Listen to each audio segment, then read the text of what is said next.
Boa noite a todos. Estamos aqui na Fundação Raquel Stengruber para refletirmos juntos sobre o tema: qual é o caminho da felicidade? Para iniciar as atividades da noite, vamos ler uma mensagem da benfeitora Joana de Ângeles, pelo médium Divaldo Franco, que chama Fenômenos Inexoráveis. Vês definhar o ser querido que a enfermidade implacável consome. Preocupas-te e disfarças a tua agonia ante o inexorável acontecimento. Anotas o nome de pessoa querida que a desencarnação violenta arrebatou e tens o coração dorido. Oras em silêncio, sem que ninguém saiba que experimentas em forma de melancolia. Recebes informação sobre acontecimentos rudes, afetando corações afetuosos, que são convidados a dores extenuantes. Padeces choque emocional, constatando a tua carência de recursos diante de tão graves provocações.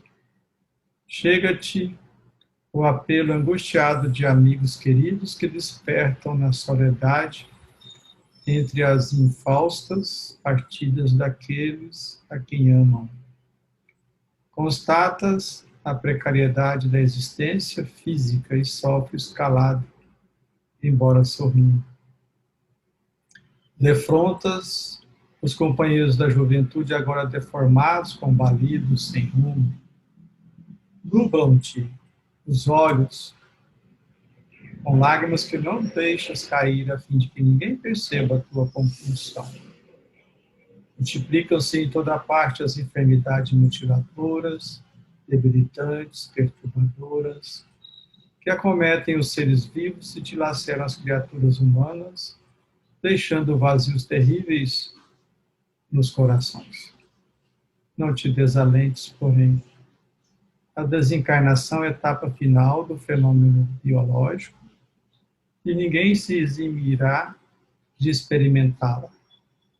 Não te entristeças ante os infortúnios e padecimentos daqueles a quem amas. Conta aos ouvidos desses que padecem a canção da imortalidade, acenando-lhes com a esperança de libertação próxima que virá. Diz-lhes que a existência corporal é veste que dura um dia, e a dor é fenômeno de desgaste que descerra a luz guardada no íntimo. Felizes os que sabem sofrer, bem-aventurados aqueles que expungem na terra.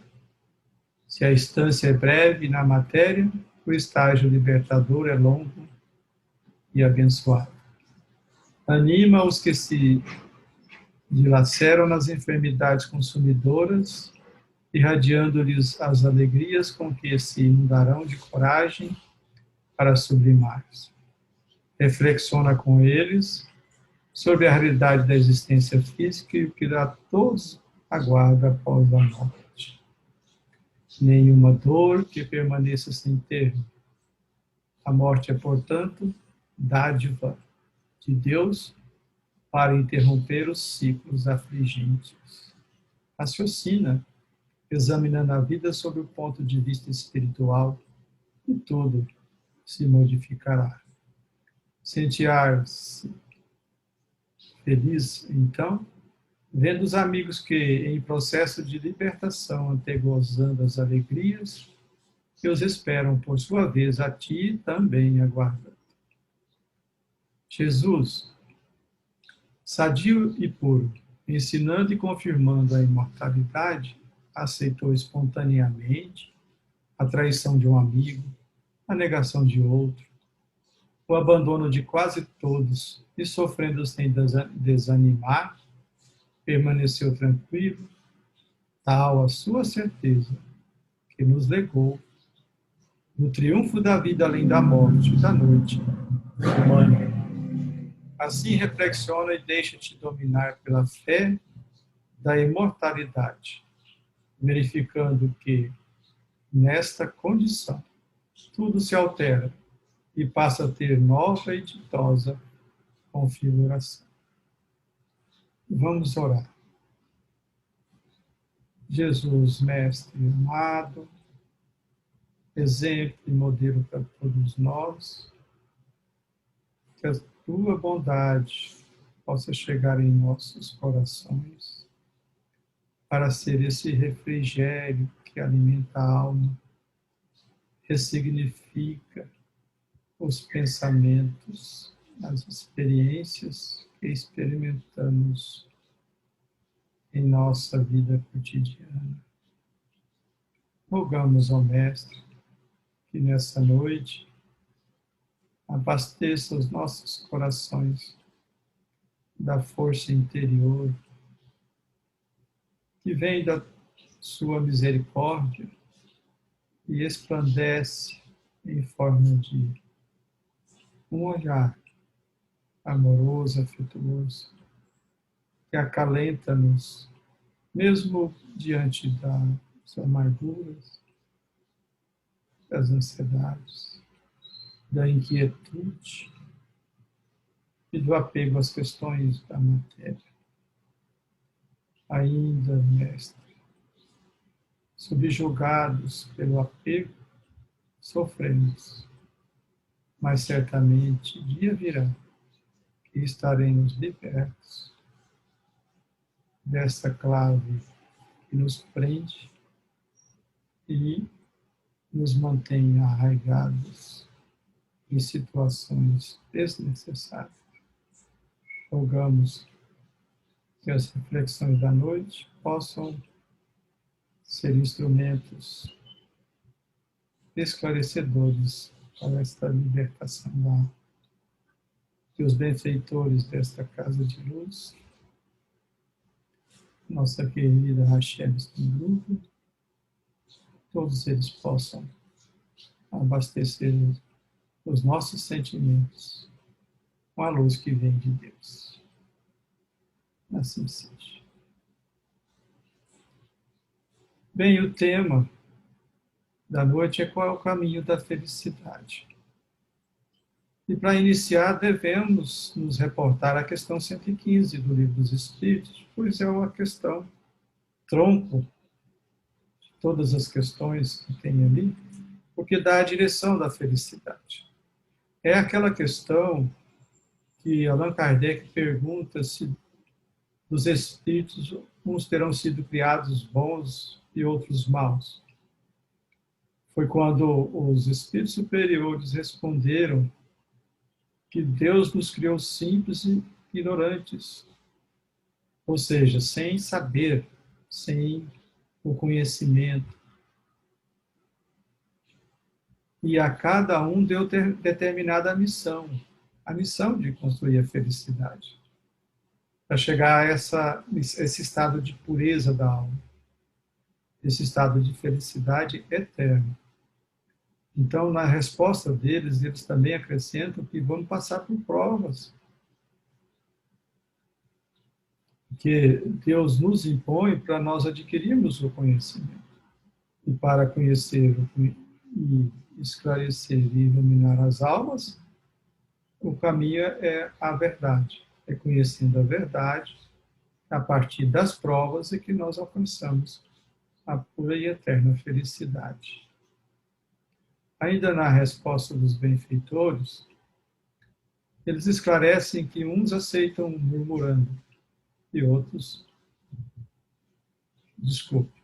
uns aceitam submissos e outros não, murmuram. Ou seja, se afastam dessa missão, se afastam da casa do Pai, que é, na verdade, se afastar do cumprimento das leis divinas que estão na nossa consciência. Então, o caminho para a felicidade é, na verdade, cumprir as leis divinas que estão na nossa consciência, que Deus colocou em nossa consciência, para serem as balizas para esta jornada, para esta situação cotidiana da evolução. E se cumpre as leis divinas pelos valores morais, pelo desenvolvimento dos valores morais, que são as virtudes, os sentimentos virtuosos. Veja, é simples, não simplório. É trabalhoso, não é fácil. Por quê? Porque quanto mais distanciamos da casa do Pai, mais complexo fica o retorno. Os benfeitores não disseram que iríamos passar por dores ou por sofrimentos. Eles disseram que passaríamos por provas. Provas são experiências desafiantes para o aprendiz da vida aprender. Então, nós já fomos criados por Deus na condição de termos a força interior. São as paixões que decuplicam a nossa força. Está no livro dos Espíritos. As paixões decuplicam. O problema também não são as paixões que nos impulsionam, é transformá-las em vícios. O vício, sim. As desvirtudes, sim, nos afastam do caminho para a felicidade. Dessa forma, nós podemos refletir, então, como é viver a jornada já numa condição de alegria cristã, de alegria na alma, mesmo entre as dificuldades, situações cotidianas, libertando-nos da ignorância. Essa é a sabedoria. Ser sábio é conhecer a ignorância que nós ignoramos. Todo o nosso conhecimento até agora, ele existe num limite. A nossa verdade, que são as nossas crenças, crenças de valores da alma, não as crenças limitadoras da vida, é uma verdade limitada pelo nosso nível evolutivo. Então, a nossa verdade é parte da verdade. O nosso pensamento sobre a verdade não é maior do que a verdade. É apenas aonde nós alcançamos, aonde nosso intelecto, nosso psiquismo, os nossos sentimentos alcançam. Então, além disso, existe a ignorância, aquilo que ainda não conhecemos. Por isso, conhecer essa ignorância, que ainda ignoramos, é um ato de sabedoria. Nós sofremos porque não conhecemos essa verdade além da que conhecemos. Por isso, vamos contrário, em situação contrária aos convites amorosos, os aguilhões preparados pelos benfeitores espirituais para nós avançarmos, pois é pelas provas. Então, existem as provas, existe a equipe espiritual, existe nosso guia, nosso protetor espiritual, organizando tudo para nós. Nada é destituído de um objetivo nobre, porque essa é a vontade do Pai de todos nós. Então, vejamos, quando nós compreendemos esse convite, que vem do convite de Jesus, porque ele é o caminho da verdade e da vida, a nossa verdade não nos aprisiona, não nos coloca sob grades daquilo que nós achamos que é a realidade plena do universo. Ela é uma escada para seguirmos em novos degraus desta caminhada libertadora. Quando nós pensamos que a nossa verdade ela é global, ela é plena, aí nós somos presos a ela, porque qualquer situação nova, nós rebatemos, não abrimos os corações. Quando nós usamos as nossas condições atuais, nosso entendimento intelectual, emocional e psicológico, que é o que nós construímos de nós mesmos até agora, para subir a escada, aí a nossa verdade, as nossas crenças se tornam verdadeiras ferramentas para o caminho da felicidade. O ser humano sofre, sim, mas essa nossa dor pode ser amenizada pelo amor. Quando nós nos desapegamos das questões materiais, das questões externas, de expectativas e projeções que nós criamos para a nossa vida e colocamos-nos sob a alegria íntima de estar na companhia de Jesus, na companhia do Pai, de Deus, dentro de nós. É a partir daí que nós sentimos mesmo sobre situações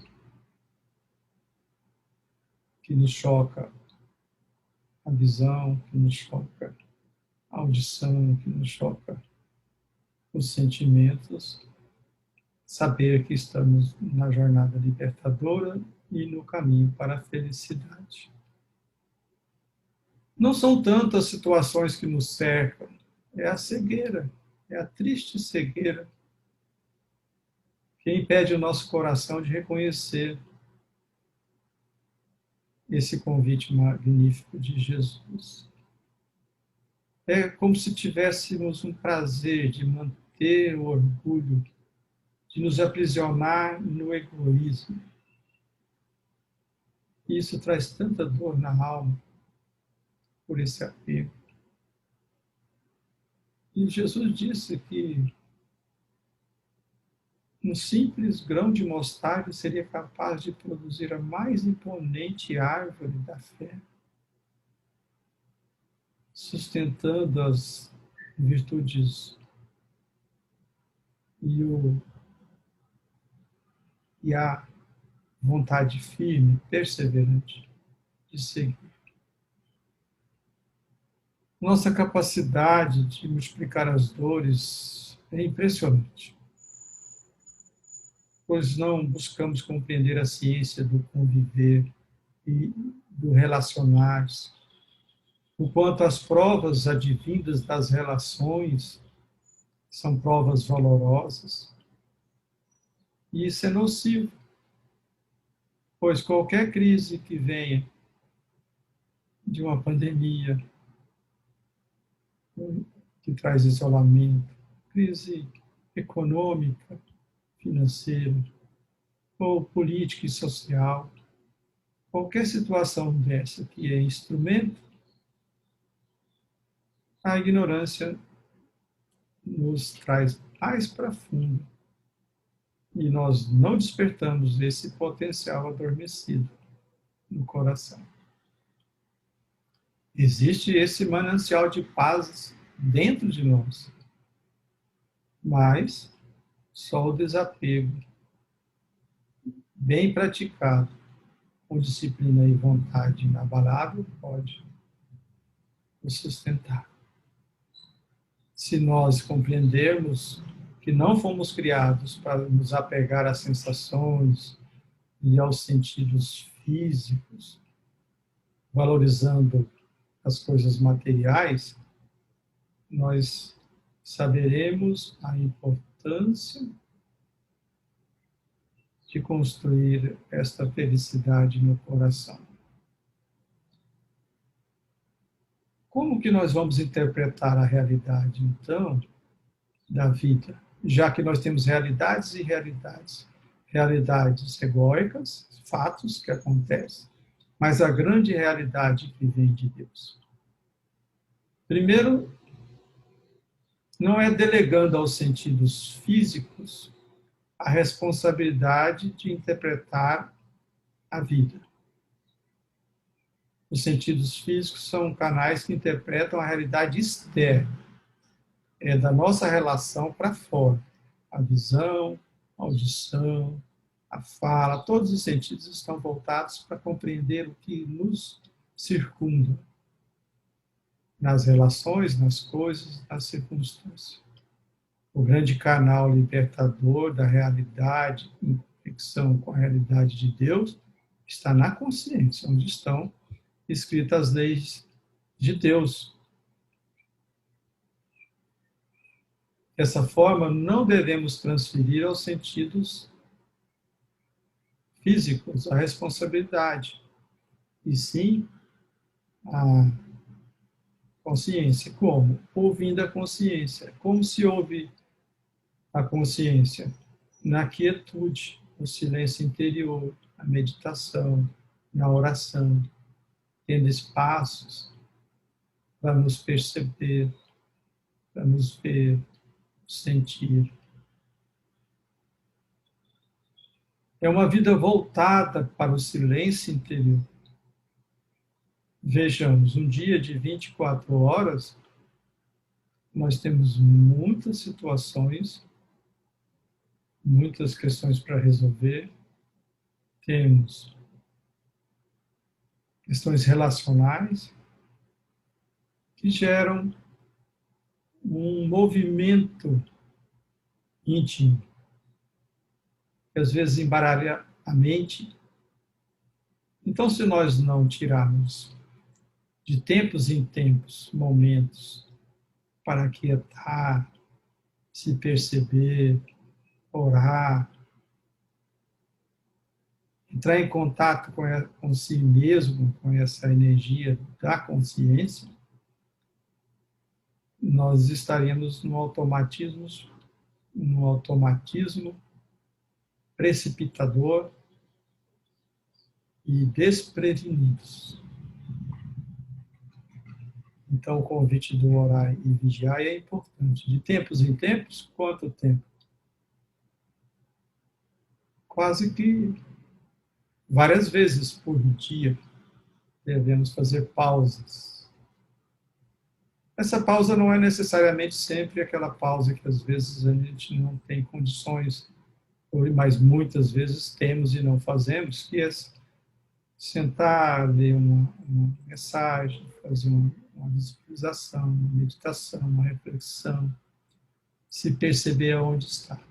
Ela pode ser feita também até no trânsito, a gente para num farol e pensa, onde estou?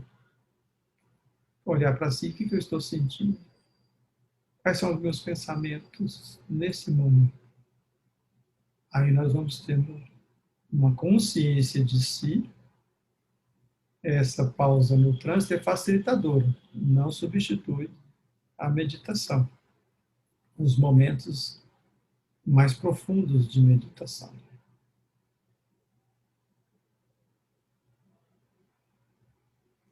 Daí, o caminho da felicidade nos convida a compreender, mas se existe tanto sofrimento,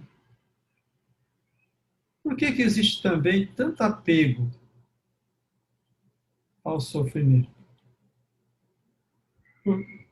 Porque temos a percepção clara de que há um apego ao sofrimento. porque existe o apego egóico às questões. É porque nossa ideia de paz e de defesa na vida é uma ideia de posse. Para eu ter paz, eu vou ter de ter a paz.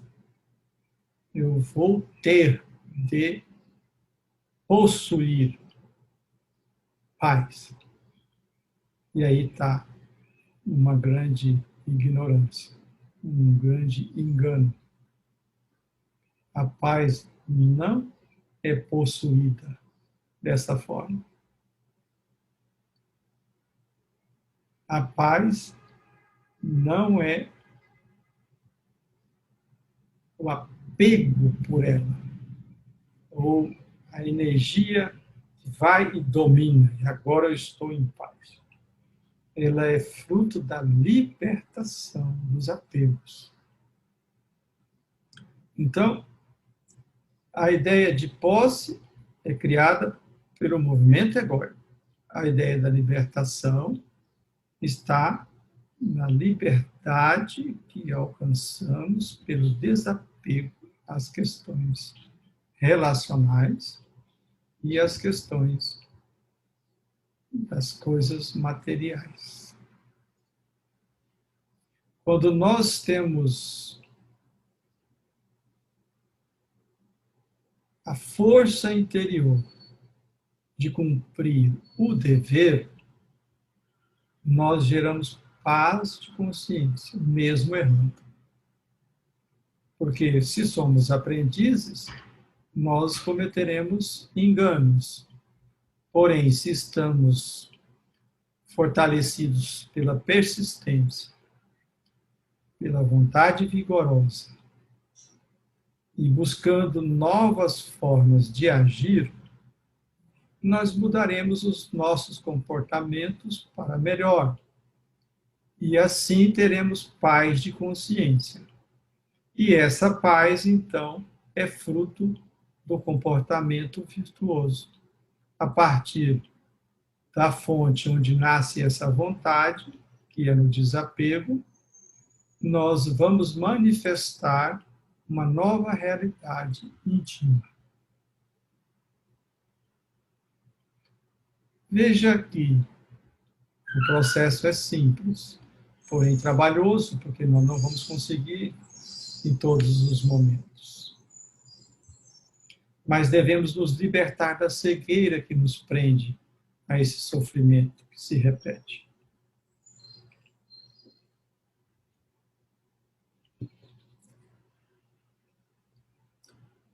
Vamos tomar como exemplo uma pessoa cega das vistas.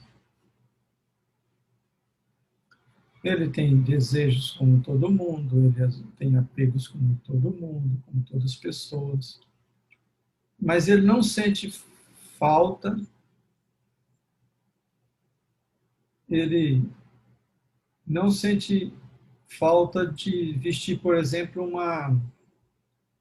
uma roupa, uma camisa de determinada cor, pois a sua limitação física não o permite desejar algo que não conhece, pois por não compreender as cores da camisa. Então, isso não deturpa sua vontade daquilo, naquele assunto.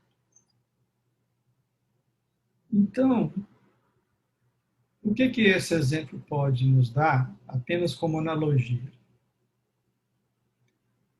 Nós caminhamos nessa cegueira quanto às questões da vida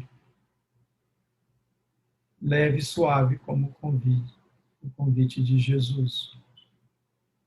Porque tendemos a nos limitar numa cegueira, achando que não conhecendo além do que conhecemos, nós não teremos sofrimento. Como assim? Aquilo que nós não conhecemos faz falta para que nós possamos nos libertar. Então, o exemplo da cegueira física como analogia é usado por nós nas questões da alma, do conhecimento da verdade. E isso nos impede de avançar. Não é a mesma coisa. Na cegueira física, há uma limitação temporária do espírito que está vivenciando uma encarnação desta forma. Mas na cegueira da alma, não é temporária. Ela vai fazer falta. Nós vamos querer conhecer o que está além daquilo que conhecemos atualmente. Por isso, a vontade bem direcionada vai nos levar além desse horizonte que nós enxergamos. Porque há sofrimento por desconhecer esse que está além desse horizonte. E é pelas virtudes que nós vamos desvendando tudo que está na nossa intimidade. E vamos nos libertando dessa ilusão que às vezes nós chamamos de realidade, e é uma realidade transitória, egóica.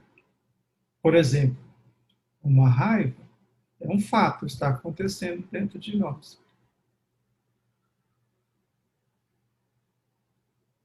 É uma realidade, mas é transitória. Ela não permanecerá para sempre em nós. Qual então é a realidade que permanecerá para sempre dentro de nós? A virtude, o amor. Quando nós desenvolvemos mais amor, ele não retorna, porque é uma conquista, é uma evolução, porque não existe involução, somente existe lei de progresso. Então, todo progresso na alma é para sempre. E vai assim nos libertando de situações de sofrimento e dor. Então, o ser humano sofre e a nossa dor é um vazio de existir na vida. É uma moléstia grave, chamada ignorância espiritual. Simples, muito simples de ser erradicada, mas muitos poucos de nós queremos de verdade nos libertar desta condição. Quando nós compreendemos que o conhecimento profundo e muita vontade são dois pilares de sustentação do caminho do desapego real, nós estaremos já no caminho para a nossa verdadeira felicidade, que será construída paulatinamente. Sempre. Sempre, sempre. Então, na reflexão dessa noite, nós convidamos todos a compreender. E temos um exemplo muito rico no livro Vivendo com Jesus. Tem uma lição que Amélia Rodrigues Espírito traz pela mediunidade de Paulo Franco, que é chamado Despertar Tardio. É aquela passagem de Jesus que é convidado por Simão, o fariseu, para ir na casa dele. Sabemos que os fariseus eles eram pessoas que o valor para eles estava na ostentação, na postura exterior. E todos assustam quando Jesus aquece e aceita ir à casa de Simão. E é lá que tem aquela passagem que Maria de Magdala chega para lavar os pés de Jesus e Simão fica assustado, porque ele conhecia aquela pecadora, entre aspas, no sentido de algo transitório na alma. E ele, então, questiona Jesus, mas Jesus, Senhor, sendo vós mestre, como permite isso? Como permite essa mulher fazer isso? E é quando Jesus pergunta para ele, qual dos devedores, de dois devedores, foi mais perdoado?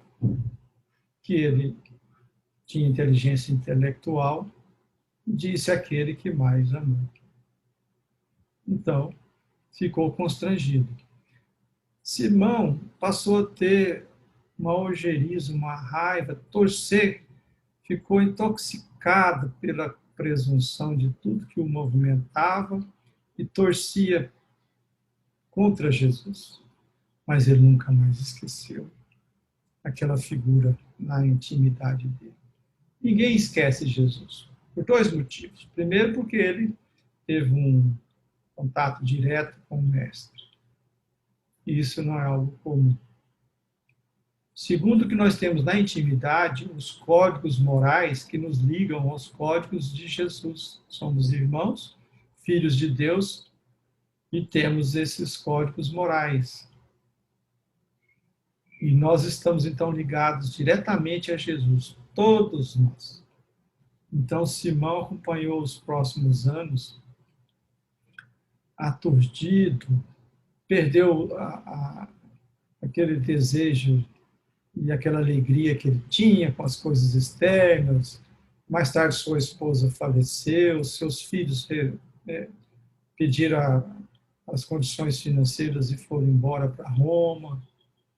Mas ele não conseguia mais motivação para viver. De vez em quando vinha na mente aquele encontro com Jesus.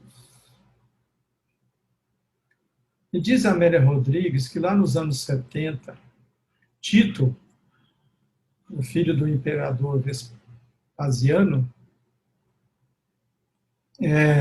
deu lugar à diáspora, porque ele assinalou pelas tragédias de crueldade todos os vencidos.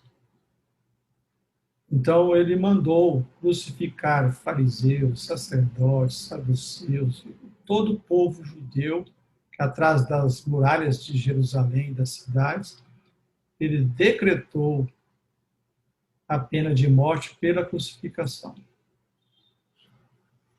Amélia Rodrigues afirma que começou naquela ocasião o resgate coletivo do povo eleito que matara Jesus. Ali começou um resgate coletivo. Então, Simão, que estava desalentado desde o encontro de Jesus, numa tarde de sol forte, nos arredores de Jerusalém, também foi erguido na cruz, e ali, no alto da cruz, ele repassou mentalmente toda a trajetória existencial e aflições que passou.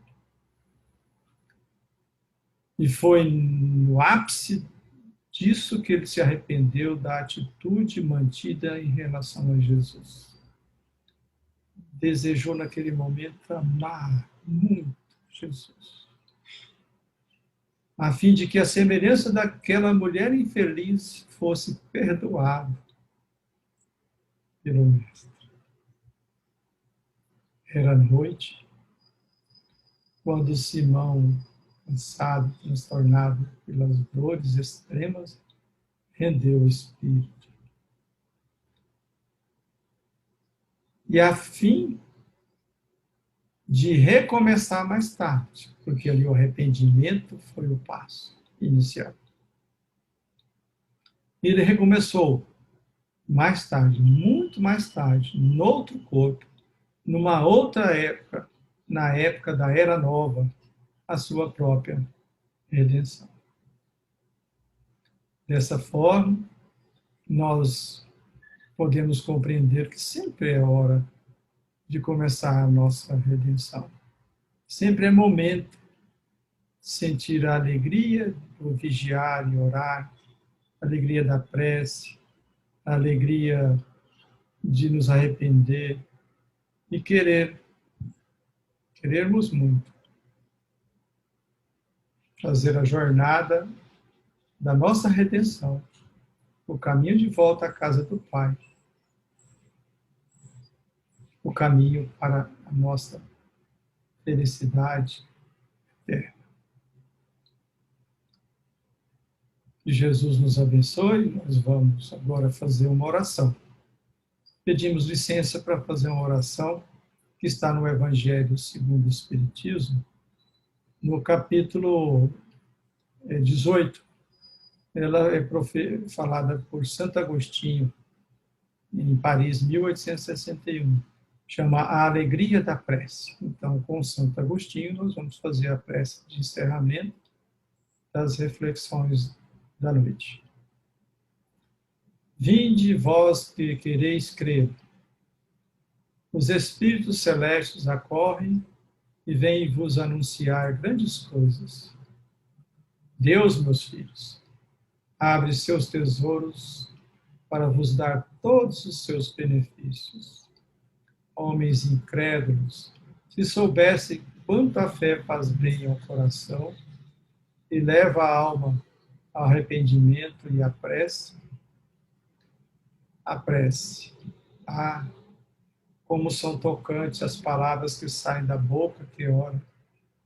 A prece é um orvalho divino que destrói o maior calor das paixões. Filha primogênita da fé, a prece nos conduz ao caminho que leva a Deus. No recolhimento e na solidão, estais com Deus. Para vós não há mais mistérios. Eles se vos revelam. Apóstolos do pensamento, para vós é a vida. Vossa alma se desliga da matéria e rola nesses mundos infinitos e etéreos que os pobres humanos desconhecem. Marchai nos caminhos da prece e ouvireis a voz dos anjos. Que harmonia! Não mais os ruídos confusos e a entonação aguda da terra. São as liras dos arcanjos, a voz doce e suave dos serafins, mais leve que as brisas da manhã, quando brincam nas folhagens os vossos grandes bosques. Em que delícias caminhareis! Vossa linguagem não poderá definir essa felicidade. Tanto entrará por todos os poros, tanto a fonte na qual bebe, orando, é viva e refrescante. Doces vozes, embriagadores perfumes que a alma ouve e saboreia quando se lança a essas esferas desconhecidas e habitadas pela prece. Sem mistura de desejos carnais, todas as aspirações são divinas. E vós também orai com o Cristo, levando a sua cruz do Gólgota ao Calvário.